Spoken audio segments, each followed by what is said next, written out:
In this video, I'm going to be introducing pages 144 to 150 in Module 3. Again, there's no new information being introduced. We're still working with our existing information and just trying to become more comfortable with it. We want to be able to figure out equations, tables, graphs, and sentences, word problems. And if we're given any one of the four, we want to be able to turn it into the other three.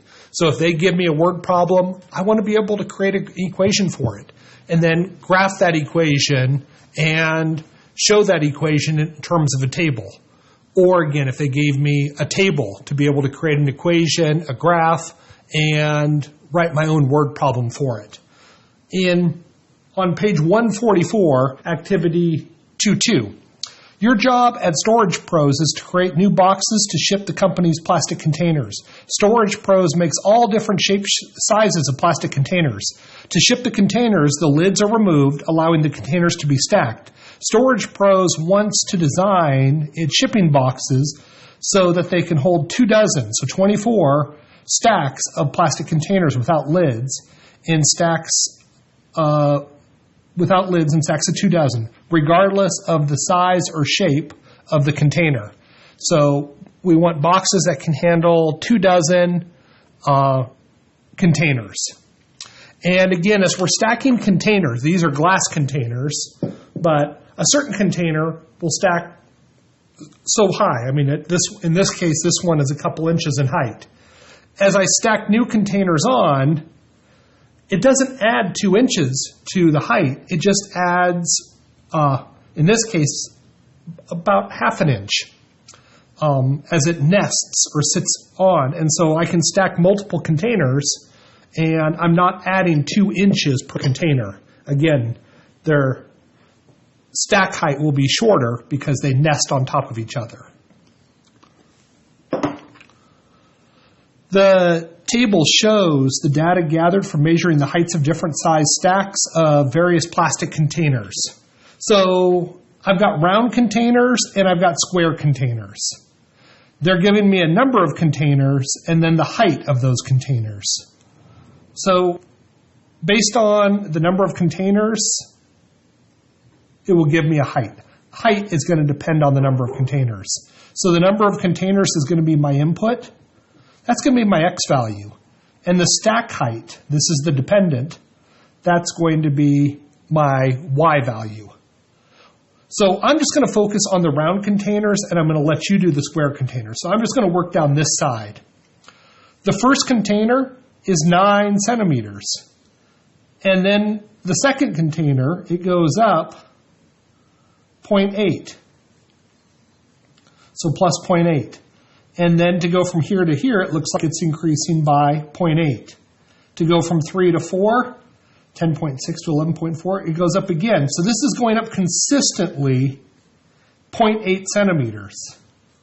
And so going from 5 to 6, well, it's going to go up 0.8 again. So from 12.2 plus 0.8, 13.0, 6 to 7, it's going to go up another 0.8.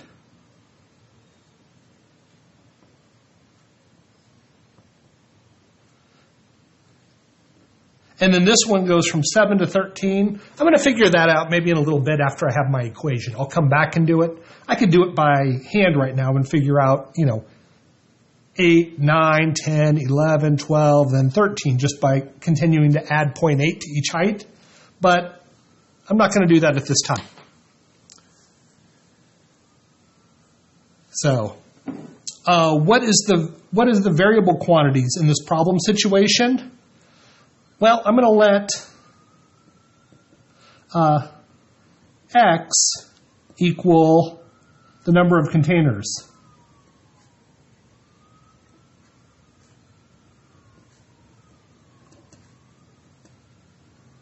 Because you can see the number of containers varies from 1, 2, 3, 4. And again, we're going to stack these things up to 24 centimeters, or 24 containers, however many centimeters that ends up being. And then the other quantity that varies is our stack height. And that's why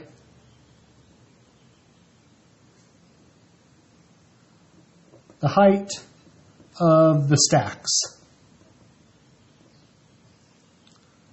in centimeters.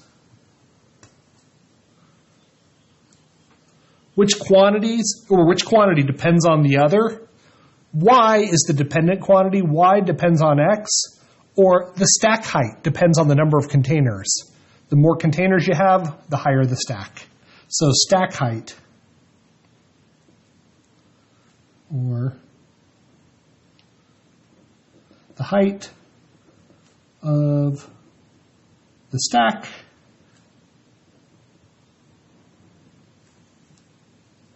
depends on the number of containers.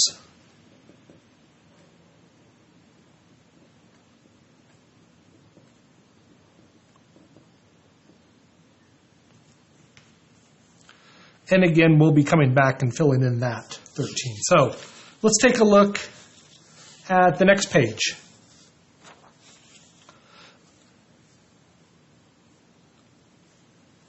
Create a graph for each shipping container stack height in terms of the number of containers used. Determine the bounds and intervals, complete the table, label your graph clearly, use the symbols in the legend shown when graphing. So let's see, here's my legend. Square containers I use a square shape to show those, and round containers I'm going to use a dot. I'm also going to use my round. When I do my round, I'm going to do it in red. So round containers gets a dot. I'm just going to use a red line for that.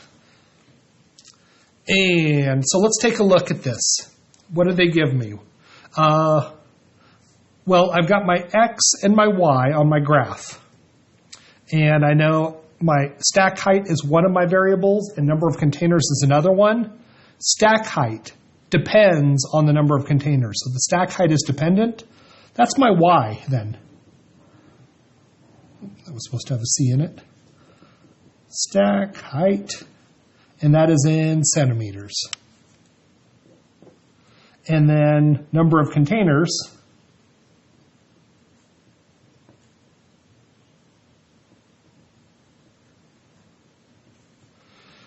And so what's the lowest number of containers I'm going to have on this? On this chart, I'm going to go on my graph 0, and my upper bound on containers, how many lines do I have? 1, 2, 3, 5, 6, 7, 8, 9, 10, 11, 12, 13, 14, 15, 16, 17, 18, 19, 20. I'm going to make each worth 1 on my graph. I could have made each one worth 2 and set up to 40. I'm just going to go from 0, 1, 2, 3, 4, 5, 6, 7, 8, 9, 10, 11, 12, 13, 14, 15, 16, 17, 18, 19, 20. And so my interval on my number of containers is 1. Every one of these lines represents 1 container. My stack height, let me take a look really quick. Stack height is more. It's going up, but it's not going up very fast. I mean, it's going up by 0.8, but it starts with a head start, because when this is 1, this is 9. So it's going to go up, but it's not going to be too crazy in height. So I'm going to have that go by 2s. I assume this goes up by, there's probably 20 here in stack height. 1, 2, 3, 4, 5, 6, 7, 8, 9, 10, 11, 12, 13, 14, 15, 16, 17, 18, 19, 20. There is. And so my lower bound is going to be 0, and I'm going to go up by 2. So my upper bound is going to be 40. So every one of these lines is an interval of 2. 2, 4, 6, 8, 10, 12, 14, 16, 18, 20, 22, 24, 26, 28, 30, 32, 34, 36, 38, 40. Good. So my interval then is 2 in this case, because each of these lines going vertical is a change of 2 centimeters.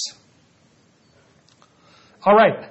I'm ready to graph my round containers. Well, if I had 0, I'd obviously have 0 containers, as my dog sees someone out front and are barking hysterically. All right, so one container is 9 centimeters. So my first container is 9. And it's a round container, and I'm only going to do the round ones. My second container, 9.8. So 2 containers just below the 10. My seventh container, actually I'm going to do 6, because 6 hits perfectly at 13. So 6 out here is 13. Well, there's 10, 12, 13. So there should be a straight line connecting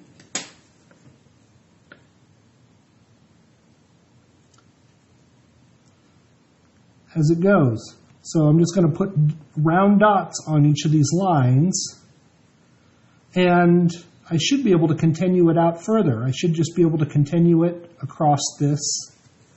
I'm going to continue it all the way across my graph. Now, I'm doing a discrete line because we're not putting in partial containers.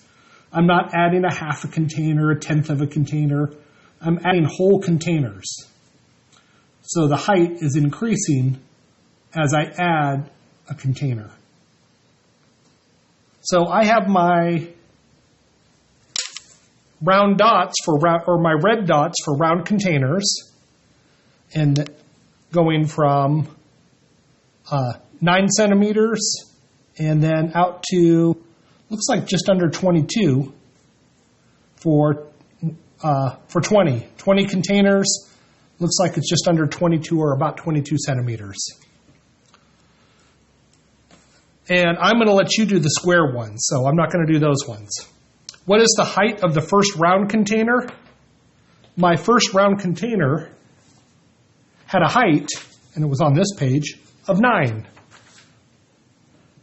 And the unit was centimeters. How does the height change when one round container is stacked or is added to the stack of round containers? The height increases by, how much did it increase by? 0.8 centimeters.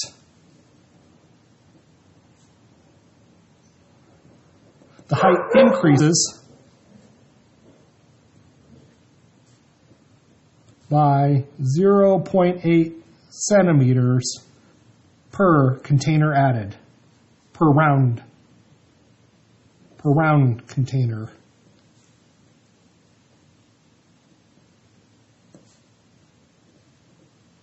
Added.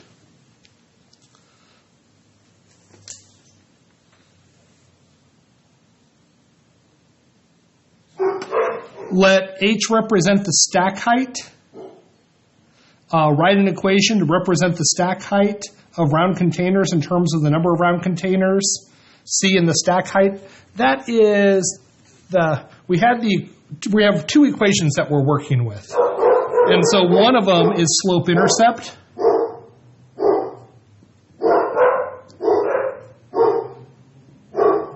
This is my go-to equation. Output is slope times the input value plus the y-intercept.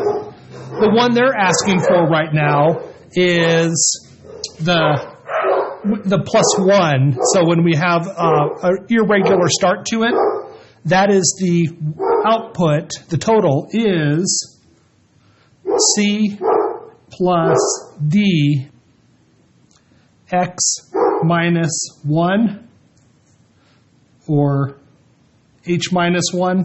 And then so in this case, it is the equation, the stack height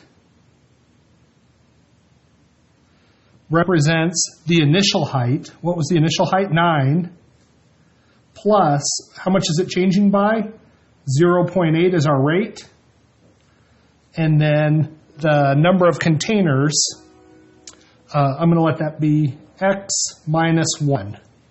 So the height is 9 plus 0.8, open parenthesis, x minus 1. And if I distribute that 0.8 into the equation, height is 9 plus 0.8x minus 0.8. And I'm going to simplify this. 9 take away 0.8. Height is the rate of change, 0.8x plus 8.2.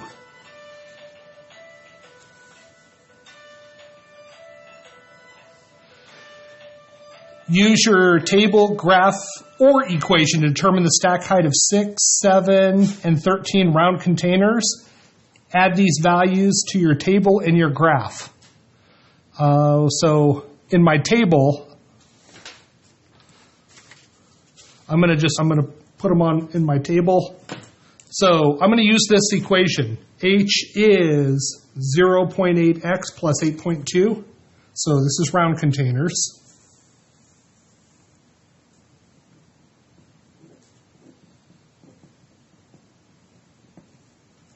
And my equation was the height is 0.8x plus 8.2. And I already did it for 6 and 7 because I just followed the pattern, but I'm going to come and do it for this 13. So that means I'm going to have to put a 13 in for this x.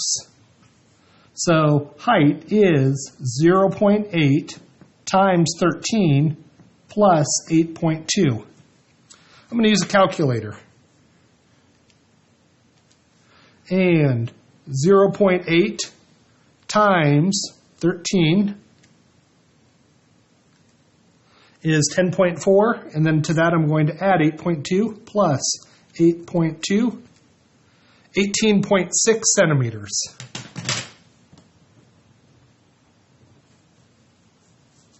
So I added it to my table. So use your table, graph, or equation to determine. And so add these values. We already did that. And again, 6 containers. If this is containers. And this is height. 6 was 13 centimeters. 7 was 13.8 centimeters, and 13 was 18.6 centimeters. And I could have come out here, and I would have had a close approximation using my graph.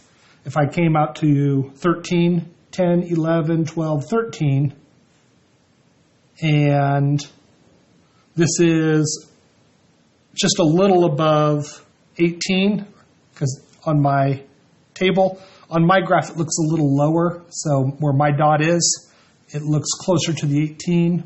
It should be 18.6 if it were precise. I'm going to leave you with problems 5, 6, 7, 8, 9, and 10. But I do want to take a look at problem 2, 3. So I'll get you started on that as well. If you're working on this, you can hit pause, work on those pages, and when you get to this page, then just click the video back on. This goes back to the limousine and container services you represented, the situations with 2 different options. Complete the table to summarize the different forms of the equations.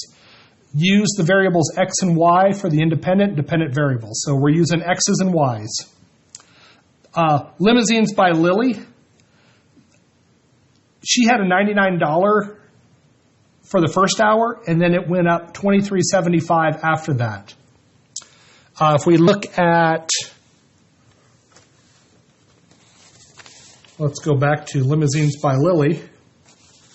Limousines by Lily, and then if we put this in terms of slope-intercept form, we ended up with output. Her total cost is her rate of change, 23.75 times the number of hours rented, plus 76.24. This is just this equation simplified. Transportation with class was $89.99 for the first hour. And that rate of the hourly rate was 36.55. For each hour after the first hour. So the first hour is this, that's why we subtract 1 hour, and then every other hour is 36.55. If we distribute that and simplify, we would get y equals the rate of change, 36.55 per hour, plus, and it's really just 89.99 minus 36.55 is this value. And then when we do that, that is 53.44. I'm going to let you do it with the round containers and the square containers. I guess the round containers we just did. So the round containers, the height is 9 plus, it has a rate of change of 0.8 after the first container. And then you'll be putting in the square containers. Use your equations and explain the meaning of C and D in terms of this equation. So again, I'm just looking at limousines by Lilly. I'm going to use that as an example. The C is the charge for 1 hour, or the cost per one. Cost per 1 unit, or I'll say amount per 1 unit. And then it asks about the D value. This value out here,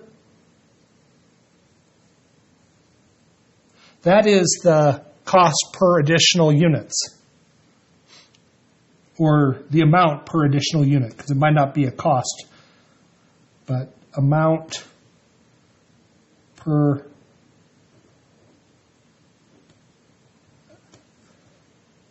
additional unit. In essence, this is like the rate or the slope.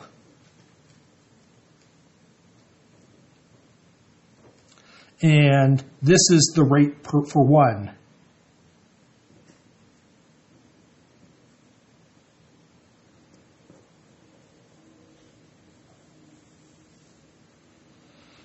Use your equation to explain the meaning of A and B. A, normally in slope-intercept, it's going to be the letter M. This is the rate. This is the rate of change, or the slope.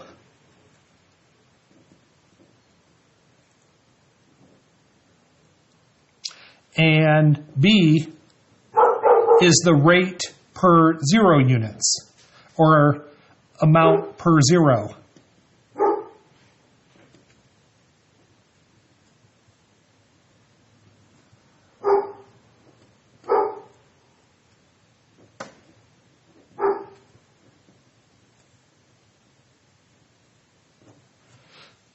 So when x is 0,